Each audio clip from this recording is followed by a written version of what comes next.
सुख चाहते हैं तो जहां सुख नहीं है वहां ढूंढ रहे हैं, इसीलिए आज तक नहीं मिला, सब अशांत है। आपको तो जो जो चीजें चाहिए, जो वस्तुएं, धन संपत्ति, पद की आकांक्षा रखते हैं, तो आपको लगता है अगर ये मिल जाते तो मैं सुखी हो जाता। अपने को ऐसे बहुत मिले हैं जिनके पास आप चाह रहे हैं, उनकी बहुत मात्रा में संग्रह किया हुआ है, बहुत अधिकारिता है, बड़ा पद है, खूब ऐश्वर्य है, जगत में उनका नाम है, सम्मान है, पर हृदय जल रहा है, हृदय अशांत है। क्यों? क्योंकि जहां शांति प्राप्त होती है वहां उनका संबंध ही नहीं है।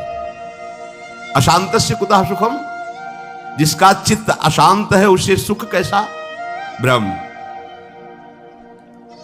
कुछ वर्ष की आयु, शरीर समाप्त हुआ, न पद रह गया, न संपत्ति रह गई, न नाम रह गया, न व्यवहार रह गया, न परिवार रह गया, अकेले अपने कर्मों की पोटली बांध करके फिर नया जन्म, फिर वही पढ़ाई लिखाई, दुनिया का प्रपंच, नहीं तो अन्य योनियों में कीड़ा मकोड़ा, पशु पक्षी।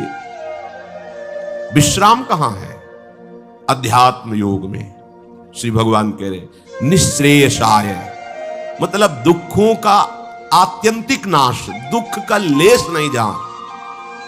अब अपने तो दुखालय में रह रहे हैं तो सुख को इसी में ढूंढ रहे हैं, तो हम समझते हैं कि अरबों खरबों रुपया मिल जाए, सुंदर सुंदर भोग सामग्री मिल जाए, मैं सुखी हो जाऊंगा। ऐसे अभी इसी भूमंडल पे हैं जिनको खुद पता नहीं कि मेरे पास कितनी धनराशि है, रोज नए नए भोग भोगते हैं, पर नींद नहीं आती, नींद की दवा लेना पड़ता है। मानसिकता बिगड़ी हुई है, विक्षिप्त है, हृदय जल रहा है, हर समय भयभीत है, कहीं ऐसा ना हो जाए, कहीं ऐसा। सुख विनिश्चितम बदामि तेन अन्यथा वचांस में, गोस्वामी जी कहते हैं मैं सत्य कह रहा हूं, मेरी बात अन्यथा नहीं। जब तक तुम हरि भजन नहीं करोगे तब तक तुम्हें त्रिकाल में, त्रिभुवन में कहीं भी शांति नहीं। छूटिबे के जतन विशेष बांधे जाएगो, वह विष भोजन जो सुधा सानी खाएगो। अगर अमृत भी खाएगा तो विष बन जाएगा। हरि विमुखता में तुझे कहीं शांति नहीं मिलेगी। अगर हरि के सन्मुख हो तो विष भी अमृत हो जाए। गरल सुधा रिपु करहि मिताई, गोपद सिंधु अनल शीतला। आग शीतल चंदन की तरह हो जाएगी। समुद्र जो अथाह अगाध है वो गाय के खुर के गड्ढे के समान हो जाएगा। विष अमृत बन जाएगा। दुश्मन सब मित्र बन जाएंगे यदि हरि की कृपा हो जाए तो ये हरि के चरणों का आश्रय ही आत्यंतिक सुख का स्वरूप है। ये कैसे प्राप्त होता है? तो श्री भगवान कहते हैं कि मन ही बंधन और मोक्ष का कारण है। ये जब किसी विषय का चिंतन करता है भोग भावना से, किसी व्यक्ति का चिंतन करता है राग या द्वेष से, तो ये बंधन का कारण बन जाता है। अगले जन्म की ये पूरी तैयारी करा देता है। नाना प्रकार के भ्रमात्मक दुख सुखों में फंसा देता है।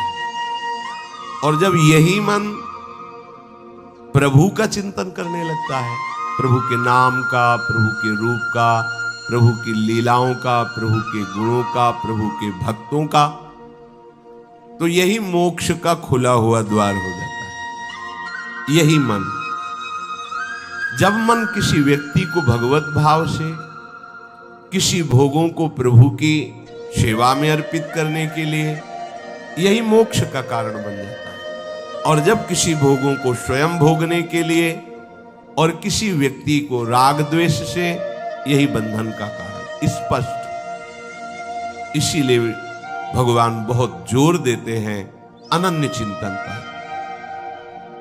तुम्हारा चिंतन भगवत भाव से निरंतर चलता रहे तो जितनी श्वासें हैं वो प्रभु को अर्पित कर देने का फल होगा, प्रभु के समीप पहुंच जाना। ये तो बहुत कठिन है।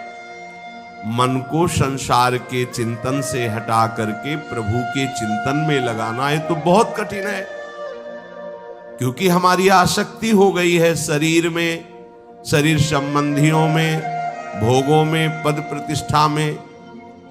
बड़ा सुख लगता है, जब हमारा यश, हमारी प्रतिष्ठा, हमारा मान, हमारा ऐश्वर्य, हमारा संबंध ये बहुतायत में दिखाई देता है तो अहंकार को बड़ा सुख मिलता है। यही दुख में फंसने का मूल कारण है और संसार में यही उद्देश्य रखा जाता है। देखो ना भ्रम, जो हमारे दुख का मूल कारण है वही हम उद्देश्य लिए घूम रहे हैं, तो सुख कैसे मिलेगा? धतूरा बोओगे तो विषय खाने को मिलेगा ना, अमृत तो नहीं मिल जाएगा। अगर धतूरे में एक जीवन नष्ट करने की सामर्थ्य है तो मान, प्रतिष्ठा, प्रशंसा, भोग, भावना ये कई जन्म नष्ट करने की सामर्थ्य रखता है। बुद्धि हमारी भ्रमित है, इसलिए हम समझ नहीं पा रहे।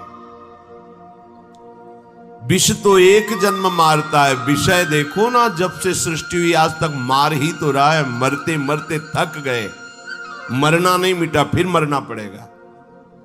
अरे अब तो ऐसा मरो कि अब जन्मना ना पड़े, मृत्यु महोत्सव हो जाए। तो हे प्रभु, ये आसक्ति हमारी हो गई है शरीर में, शरीर संबंधियों में, भोगों में। तो जहां हमारी आसक्ति होती वहीं हमारा मन चित्त चिंतन करता है। और आप कह रहे हैं कि अगर मन चिंतन करे निरंतर प्रभु का तो मुक्त है, जीवन मुक्त है। अभी कैसे हो सकता है ऐसा? तो श्री भगवान ने कहा, प्रसंगमजरम पाशमात्मनः कवयो विदुः स एव साधु सुकृतो मोक्ष द्वारमपावृतम्। खुला हुआ मोक्ष का द्वार खुल गया। क्या? जो तुम्हारी शरीर में आसक्ति है, शरीर के रिश्ते नाते संबंधियों में आसक्ति है, भोगों में आसक्ति है, वही नरक का खुला हुआ द्वार है। कैसे? त्रिविधम नरकस्येदम द्वारम नाशन मात्मनः कामः क्रोधा तथा लोभा तस्मादेत्रयम् त्यजेत। जब तुम शरीर भाव से होते हो तभी तुम्हें काम वेदना सताती है। काम में बाधा पड़ने पर क्रोध का जागरण होता है, क्रोध ही नाश का स्वरूप बन जाता है। क्रोध हमारी स्मृति का नाश करता है, स्मृति से बुद्धि नष्ट हो जाती, बुद्धि नाश ही सर्वनाश हो जाता है। काम, क्रोध और लोभ ये नरक के खुले हुए द्वार है। अगर यही आसक्ति प्रभु के प्रेमी महात्मा के चरणों में हो जाए तो कह रहे हैं मोक्ष द्वारम अपावृतम, खुल गया मोक्ष का द्वार। अब बस केवल प्रवेश करना है, अर्थात उनकी आज्ञा का पालन करना है। जो आसक्ति शरीर में, भोगों में, संबंधियों में है, यदि वो श्री भगवान के प्रेमी महात्मा सदगुरुदेव के चरणों में हो जाए तो मोक्ष का खुला हुआ द्वार है। अजात शत्रुः, अगर एक भी व्यक्ति के प्रति शत्रु भाव रहेगा तो यहां लौट के आना पड़ेगा। एक भी व्यक्ति से आसक्ति हो गई तो लौट के आना पड़ेगा। मृग के बच्चे से हुई मृग बन गए, पुरंजनी से हुई पुरंजनी बन गए। हमारी ऐसी भगवत भावना बढ़े कि पूरी सृष्टि में कोई एक भी शत्रु ना हो। जो तुमसे द्वेष करे उसको प्रणाम करो। यदि भगवत प्राप्ति के मार्ग में बढ़ रहे हो, जो तुमसे ना बोले उससे तुम कभी भी रूठो मत। सामने पड़े तो राधे राधे, श्री हरि। कभी ऐसा नहीं कि ये तो दुष्ट है मैं गाली देता, नहीं नहीं। हमारा प्रभु ही हमारे हृदय को मजबूत करने के लिए ऐसा स्वांग रच रहा है। सच्ची मानना, भगवान अपने भक्त को समर्थ बनाने के लिए लीला करते हैं। वही है, कोई दुष्ट नहीं है। किसकी सामर्थ्य है कि प्रभु के पार्षद को गाली दे दे, प्रभु के पार्षद को पीट दे, प्रभु के पार्षद की अवहेलना कर दे? ये भगवान इसीलिए करवाते हैं कि तुम समर्थ बनो, द्वंद्वों को परास्त करो, ना कि द्वंद्वों से परास्त हो जाओ। तुम मेरे सेवक कहलाकर द्वंद्वों से परास्त हो जाओगे तो ठीक नहीं है। ए भगवान का भक्त, जरा सी बात में देखो विकल हो, नहीं। कोई भी भगवान का प्रेमी महात्मा ऐसा चरित्र नहीं पाया गया कि कभी किसी भी परिस्थिति में व्यथित हो गया है। नहीं, यम ही न व्यथ्यन्ते ते पुरुषम पुरुषर्षभ सम दुखा सुखाधीरम स्वमृतत्वाय कल्पते। जो सुख दुख में समान किसी भी परिस्थिति में हृदय व्यथित नहीं हुआ, हर समय राधा राधा राधा परम पद उसके चरणों में लौटता है, वही परम पद का अधिकारी है। अजात शत्रवः, तुम्हारा कोई एक भी शत्रु नहीं होना चाहिए, क्योंकि भगवान कहते संतों का एक भी शत्रु नहीं होता। अपना मन ही शत्रु है, कोई और बाहर शत्रु नहीं। जब तक आप अपने मन को प्रभु के चरणों में नहीं लगाते, तब तक ये जाल फैलाता रहता है। एक को मित्र बनाएगा, एक को शत्रु बना लेगा, एक में राग कर लेगा, एक में द्वेष कर लेगा और हमारे नए जन्म की व्यवस्था कर देगा। ये मन ही हमारा शत्रु है जब तक वश में नहीं होता। ये मन ही हमारी दुर्गति का कारण है जब तक ये प्रभु में नहीं लगता। प्रभु में लग जाए, वश में हो जाए, तो इससे बड़ा कोई मित्र नहीं। मन ही श्री कृष्णाकार होकर भगवत साक्षात्कार करा देता है। अजात शत्रवा, कोई भी एक हमारे द्वेष का पात्र न हो। अद्वेष्टा सर्वभूतानाम, समस्त भूतों में द्वेष रहित, दोष बुद्धि रहित हमारे हृदय की स्थिति होनी चाहिए, क्योंकि संतों की ऐसी होती है। शांताहा, किसी भी परिस्थिति में कोई तुम्हें अशांत न कर पावे, ना अंदर की वृत्ति ना बाहर का व्यक्ति। ऐसी शांति तभी मिलेगी जब चित्त प्रियाजू के चरणों के चिंतन में होगा, उनके नाम के चिंतन में होगा, क्योंकि भगवत प्रेमी महात्मा शांत रहते हैं। शांताहा साधवा साधुभूषण। आप राग द्वेष में विचरेंगे, निंदा स्तुति करेंगे, मान अपमान में सुखी दुखी होंगे, तो अनन्य भक्ति कब धारण करेंगे?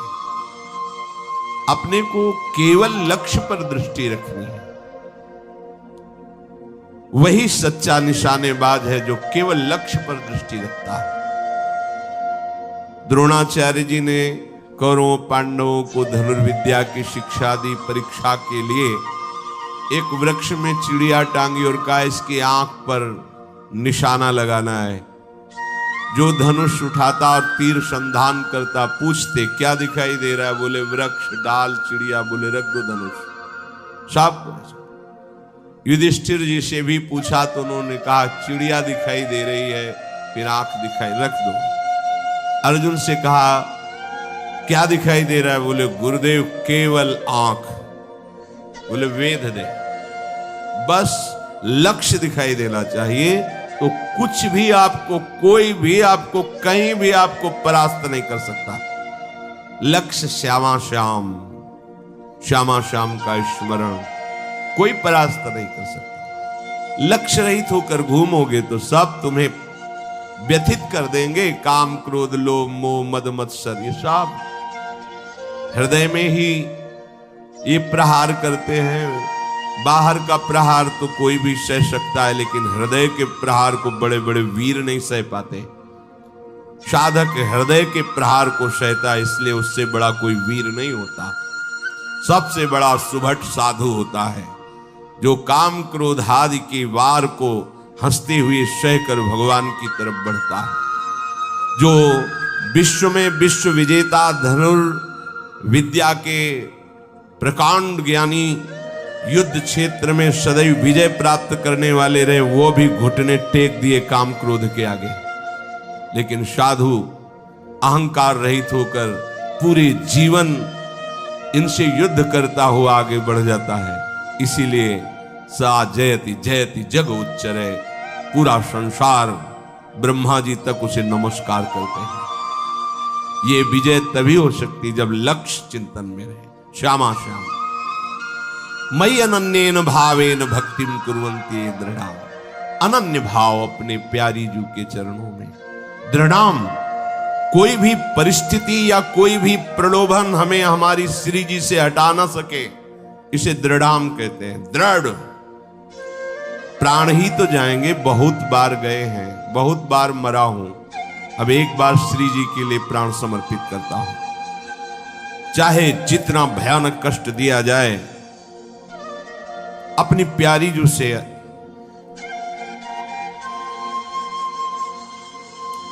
एक क्षण के लिए भी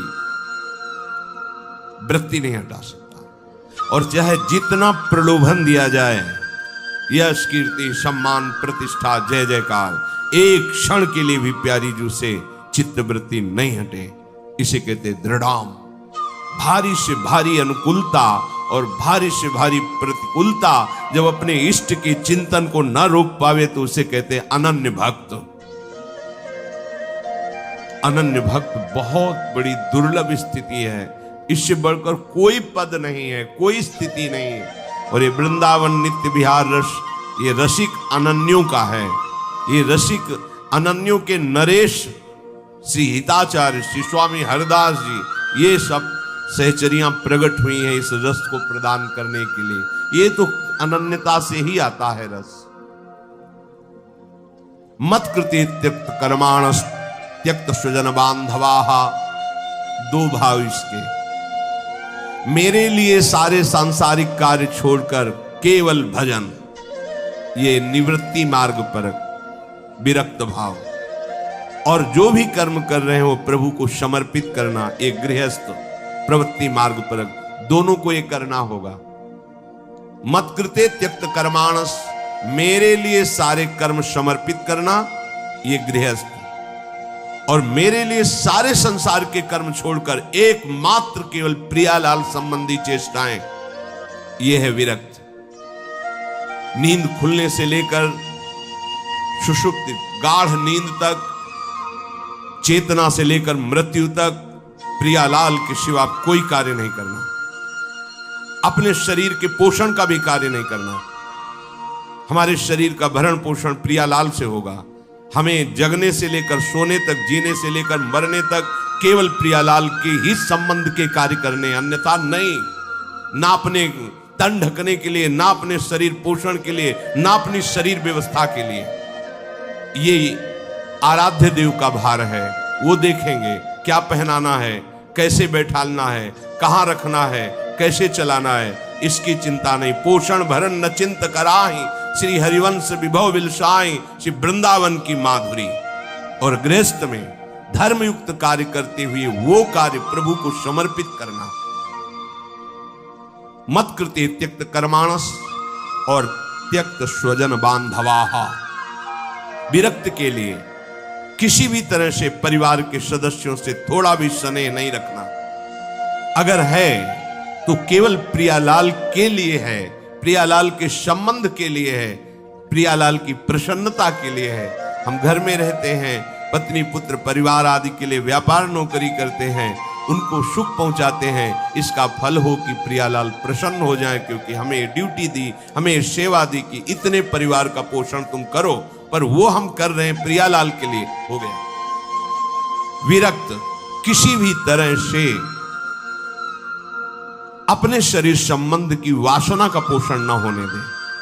प्रियालाल के संबंध से सब हमारे प्यारे, प्रियालाल का संबंधी नहीं तो अंजन कहा आंख जई फूटे, बहुतक कहो कहां लो, नहीं नहीं कोई हमारा नहीं।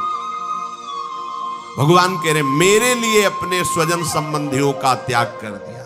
त्यक्त स्वजन बांधवाः, गोपीजनों से प्रभु द्रवित होकर के कह रहे हैं, जो बड़े बड़े योगी जन जिन बेड़ियों को नहीं तोड़ पाते, उन स्नेह की बेड़ियों को तोड़कर तुमने हमसे प्रेम किया, इसलिए मैं तुम्हारा जन्म जन्म ऋणी।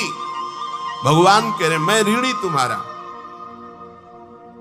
केवल प्रभु से प्रेम करने के कारण ही हनुमान जी महाराज से भगवान श्री राम कह रहे हैं, प्रति उपकार करो का तोरा, सन्मुख हो न सकत मन मोरा।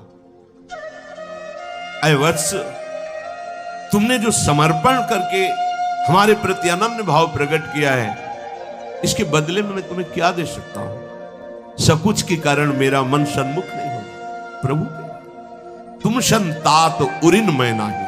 ओहो, अखिल लोकों का दाता बोल रहा है, तुम संतात उरिन। ये अनन्य भक्त के लिए शब्द है, दूसरों के लिए नहीं।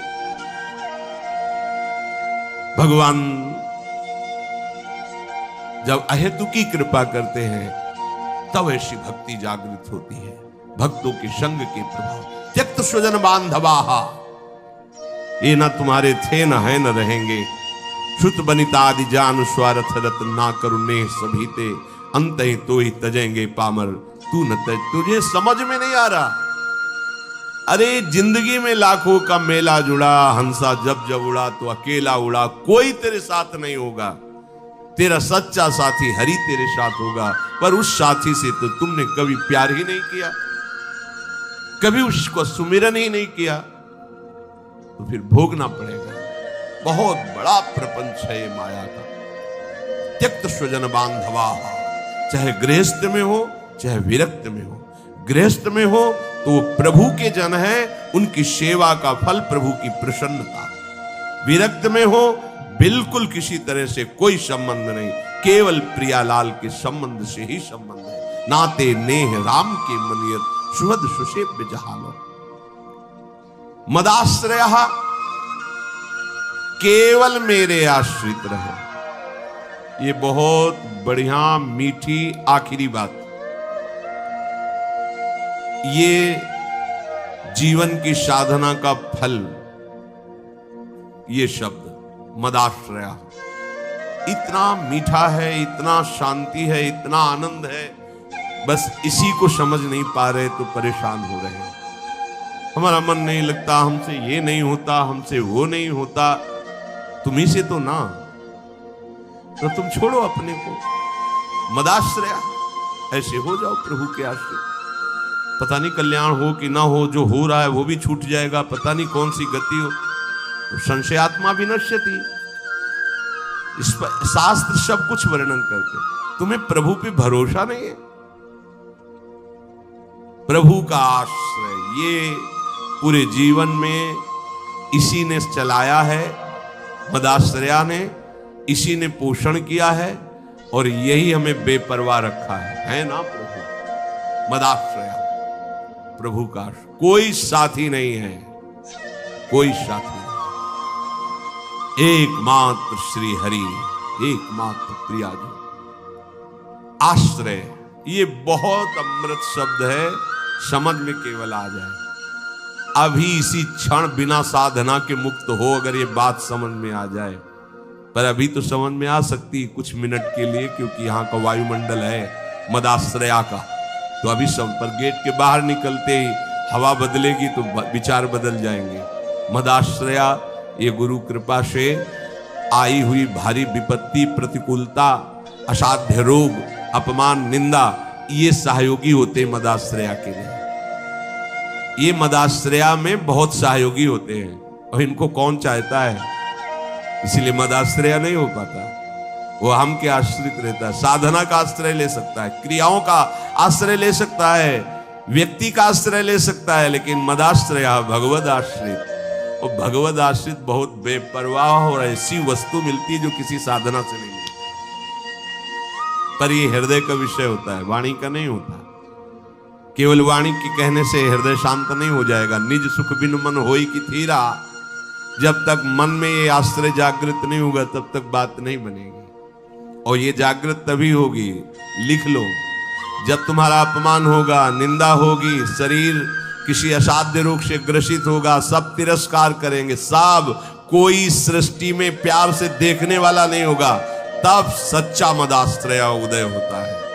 प्रभु आपकी सेवा, वो हृदय की जो धारा प्रभु की तरफ बही निहाल कर, तो एक कदम मेरी तरफ चल के तो देख, पूरी सृष्टि न झुका दूं तो कहना।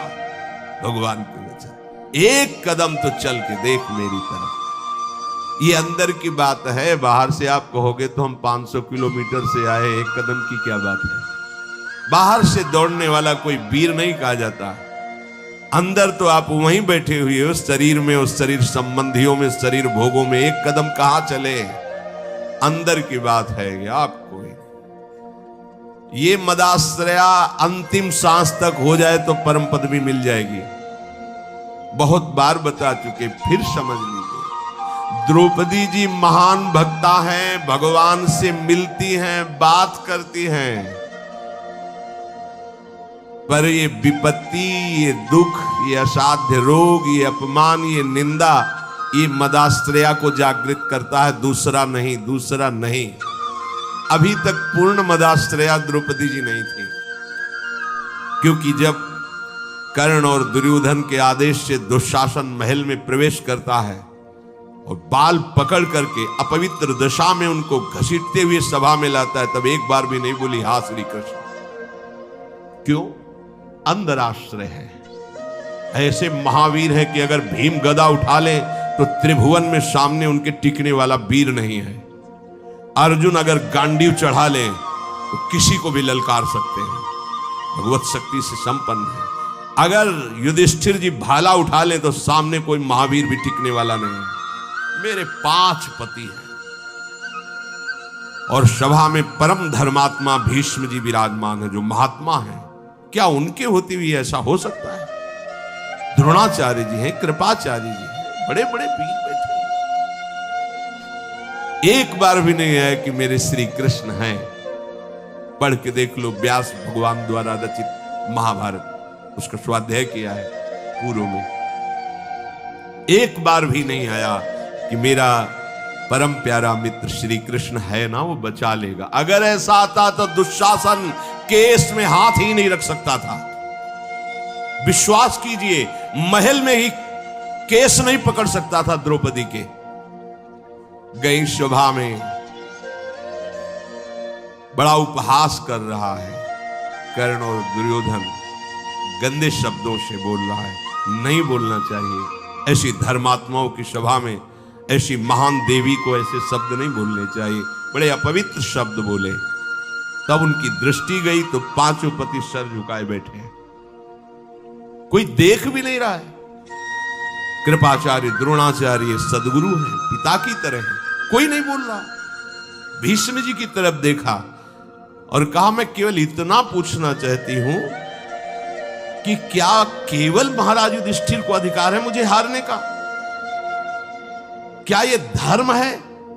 अगर है तो आप केवल बोल दीजिए, मैं सब कुछ सह जाऊंगी। अगर धर्म नहीं तो मैं समर्थ हूं, हर एक को दंड देने में समर्थ हूं। कान में लग करके गांधारी जी ने बाद में कहा था धृतराष्ट्र से कि होश में हो जा, पूरी सभा को भस्म करने की सामर्थ्य द्रौपदी रखती है, क्योंकि वो महान देवी कोई साधारण मां के गर्भ से पैदा हुई नहीं, यज्ञ से प्रकट हुई है। कहां कोई बात सुनने वाला? खींच रहा है दुशासन, 10,000 हाथियों का बल रखता है। द्रौपदी जी हाथ से पकड़े हुए थक गई। सोचा अभी मदाश्रया नहीं जागृत हुआ, एक बार भी कृष्ण याद नहीं आए, दांत से पकड़ लिया। अब लगा कि अब की बार के झटके में दांत से भी छूट जाएगा, स्वयं छोड़ दिया और कहा, हे द्वारिका। सेकंड नहीं लगा, भगवान का वस्त्रावतार, मदाश्रया सीधे भगवत प्राप्ति। कोई भी कहीं भी कैसे, मदाश्रया के लिए शर्त नहीं है कि आप किस जन्म, किस कुल में, किस क्या कुछ, कहीं भी हो, कोई भी हो, कैसे भी हो, भगवत प्राप्ति के लिए सिद्ध बात है भगवान का आश्रय। अब जीव आश्रय लेना भी नहीं जानता, इसीलिए सत्संग भगवान देते हैं, साधु महात्माओं का संग देते हैं, जिससे तुम्हारी बुद्धि पवित्र हो और तुम भगवान का आश्रय लो। जो संत जन होते हैं वो मदाश्रया, भगवद आश्रय, ऐसे चमत्कार जीवन में प्रकट होते हैं जो भगवद आश्रित तपस्या और साधन, ये सब एक तरफ, ये बीच में ऐसे रकील खींचिए, एक तरफ मदाश्रया और एक तरफ जिस क्षण आश्रय लिया उसी क्षण से आपकी समानता करने वाला कोई नहीं रह गया। बार बार समझाने के लिए कहते हैं, जैसे बाली वैसे ही सुग्रीव, इतना भी अंतर नहीं, ना आचरण में ना बल में, किसी भी बहुत समान भाई थे लोग। और रूप भी बाली और सुग्रीव को खड़ा कर दे तो भगवान भी पहचानने में, तभी माला पहनाया था भगवान, एकदम एक रूप, एक बल, एक स्वभाव, एक गुण, दोनों ऐसे भाई थे। जब भगवान ने बाण मारा, सामने देखा कोटि कंदर्प दमनी मर्यादा पुरुषोत्तम भगवान गंभीर मुद्रा, तो हृदय में तो महान प्रीति है, बड़ा प्रसन्न है कि वैसे तो मैं इस लायक ही नहीं था, जो योगियों के ध्यान में नहीं आते हो हमारे सामने खड़े हैं, पर थोड़ा इनसे बात भी तो कर ले। तो कहा प्रभु सुन रखा है कि आप समदर्शी हो, फिर पर आज आपकी समदर्शिता दिखाई नहीं दे रही, पक्षपात दिखाई दे रहा। मेरा भाई है, पता नहीं आप जानते हैं पूर्ण रूप से कि नहीं, पर मैं जानता हूं क्योंकि साथ ही खेला हूं। मेरे आचरणों से उसके कम आचरण नहीं है, जैसा मैं वैसे ही मेरा भाई, मैं जानता हूं। पर ये क्या, एक का पक्षपात लेके छुप के हमारी छाती में बाण मारा। मैं बैरी सुग्रीव प्यारा, क्या कारण? एक शब्द यही भगवान का था, ऐ देहाभिमानी, तूने सुन नहीं रखा था कि ये मेरी शरण में हो गया है। अभी अभी हुआ है, कोई तपस्या नहीं, कोई साधना नहीं, और हुआ कैसे? महाभागवत हनुमान जी के द्वारा कराया। बस ये मदाश्रया शब्द बहुत बड़ा है, बहुत बड़ा, बस इसका परिचय नहीं मिल पाता है। ये कैसे हूं ऐसा लगता है। हाँ अब क्या करूं, तब साधन बताया जाता है, करो, क्योंकि तुम्हारा करने में राग है। जब करते करते हार जाओगे तब फिर यही शब्द बताया जाएगा, मदाश्रया, हो जाओ भगवान के आश्रित।